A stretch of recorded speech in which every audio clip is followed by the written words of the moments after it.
বিসমিল্লাহির রহমানির রহিম। আসসালামু আলাইকুম। আশরিফা কিচেন হোমে আপনাদের সবাইকে স্বাগত। আশা করি আপনারা অনেক ভালো আছেন, সুস্থ আছেন, আলহামদুলিল্লাহ। তো আমি আবারও বিকালের একটা দুর্দান্ত রেসিপি নিয়ে আপনাদের মাঝে হাজির হয়েছি। প্রতিদিনের মতো আবারও সব কিছু গুছিয়ে নিয়ে আপনাদের রান্না করার জন্য আপনাদের মাঝে চলে এসেছি। তো সম্পূর্ণ একটা নতুন রেসিপি। এখানে দেখতেই পাচ্ছেন পুঁই শাকের পাতা নিয়েছি, পুঁই শাক পাতা বড় বড় পাতা নিয়েছি। এই দেখুন, পাতাটাকে আগে ভালো করে ধুয়ে পরিষ্কার করে নিয়েছি। এর সঙ্গে নিয়েছি মসুরের ডাল। পুঁই শাকের বড়া বানিয়ে আমার পুঁই শাকের পাতার বড়া বানাবো, সেই জন্য তো এখানে আমি 200 গ্রামের মতো মসুরের ডাল আগে থেকে ভিজিয়ে রেখেছি ভালো করে ধুয়ে। ডালটাকে আমি পেস্ট করে নেব মিক্সার জারে দিয়ে। আর এর জন্য আমার কী কী লাগছে বন্ধুরা আপনাদেরকে দেখিয়ে দিই।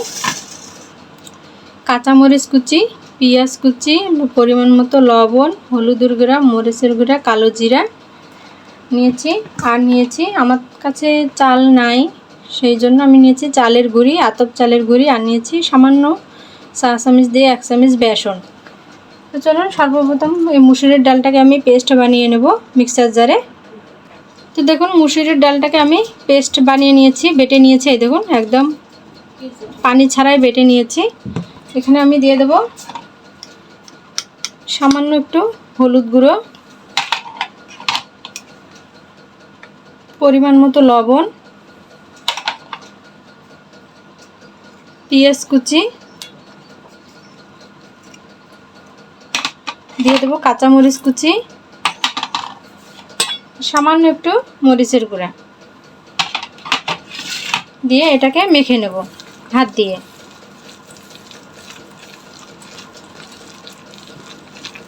এটাকে ভালো করে মাখতে হবে। তো এটা আমার মাখানো হয়ে গেছে, এটা এক সাইডে আমি রেখে দেবো। এখন যে আমি ব্যাটারটা বানাবো বড়াটা ভাজার জন্য, সে ব্যাটারটাকে গুলিয়ে নেব।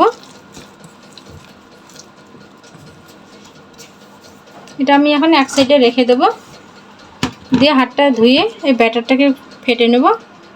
ব্যাটারটা বানানোর জন্য দিয়ে দেব পরিমাণ মতো লবণ, হলুদ গুঁড়া, মরিচের গুঁড়া, আর দিয়ে দেবো কালো জিরা।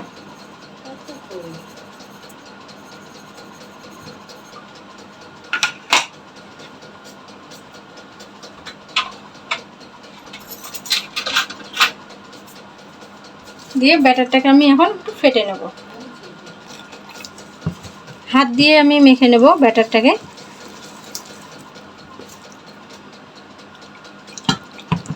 বেশি পাতলা করা যাবে না। আপনাদের কাছে যদি আতপ চাল থাকে তাহলে এটাকে ভিজিয়ে রাখতে পারেন 2 থেকে 3 ঘন্টার জন্য। ভিজিয়ে রেখে এটাকে বেটে নেবেন শিলনোড়ায়।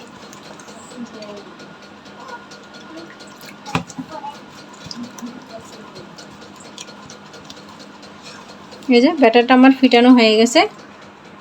এখন হাতটা পরিষ্কার করে আমি ভাজার জন্য চুলার কাছে চলে যাব।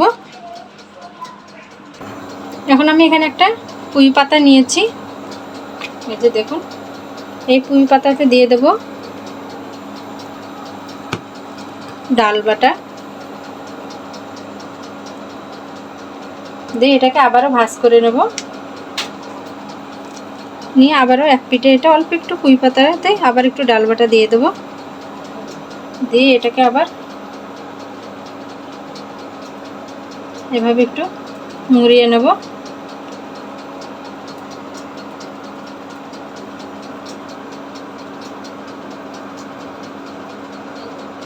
এই যে আরেকটা নিচ্ছি আমি। এই যে এটাকে আবারও এভাবে মুড়িয়ে নেব। নেওয়ার পরে আরেকটু এখানে ডাল বাটা দিয়ে দেবো। দিয়ে এটাকে আবারও এক পিঠ এভাবে, এই যে দেখুন হয়ে গেছে।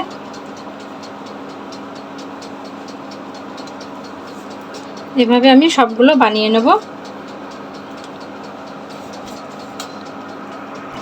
তো পুঁই পাতার বড়াগুলো দেখুন সবগুলো আমার বানা হয়ে গেছে। এখন আমি এখানে ব্যাটার নিয়েছি, ব্যাটারে চুবিয়ে ভাজবো।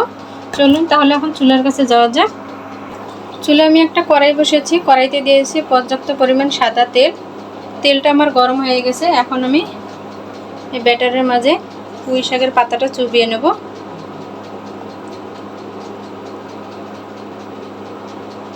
বিসমিল্লাহ।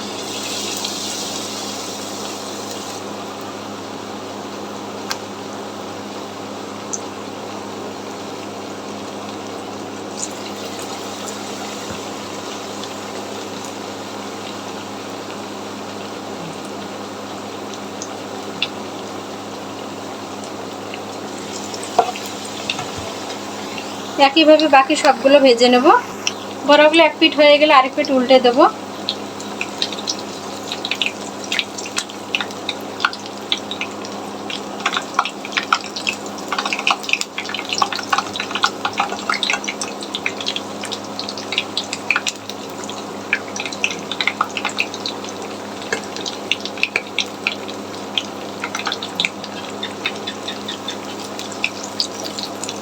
উল্টে পাল্টে ভেজে নেব।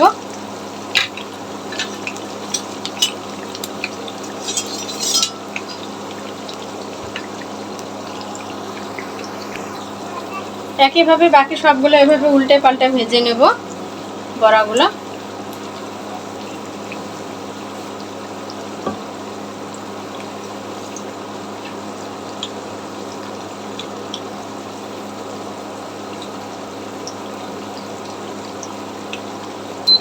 উপরে তো জালটা একটু হাই মানে লো ফ্লেমে দেবো, বেশি হাই হিটে দেবো না, নাহলে বড়াগুলো পুড়ে যাবে, ভিতরে কাঁচা থাকবে। তো চপগুলো আমার ভাজা হয়ে গেছে, নামিয়ে নেব। একইভাবে বাকি সবগুলো চপ আমি ভেজে নেব।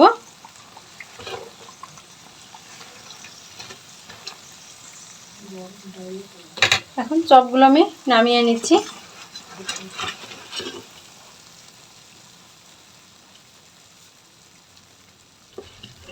দেখুন চপগুলো কত সুন্দর কালার হয়ে গেছে, নামিয়ে নিচ্ছি।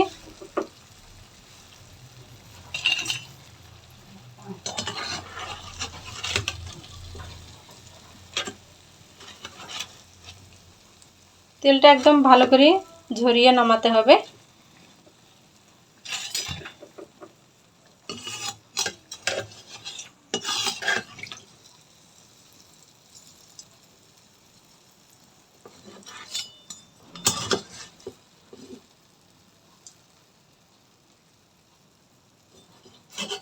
এই যে দেখুন একইভাবে বাকি সবগুলো বড়া আমি ভেজে নেব। তো দেখুন বড়াগুলো আমার ভাজা হয়ে গেছে। এই দেখুন কত সুন্দর একদম মুচমুচে হয়েছে। এই দেখুন একটু আমি আপনাদেরকে ভেঙে খেয়ে দেখাচ্ছি। অনেক টেস্ট হয়েছে। তার সঙ্গে আমাদের বাবুটা আছে, সোনা বাবুটা খেয়ে বলবে বিসমিল্লাহ। অনেক সুন্দর হচ্ছে।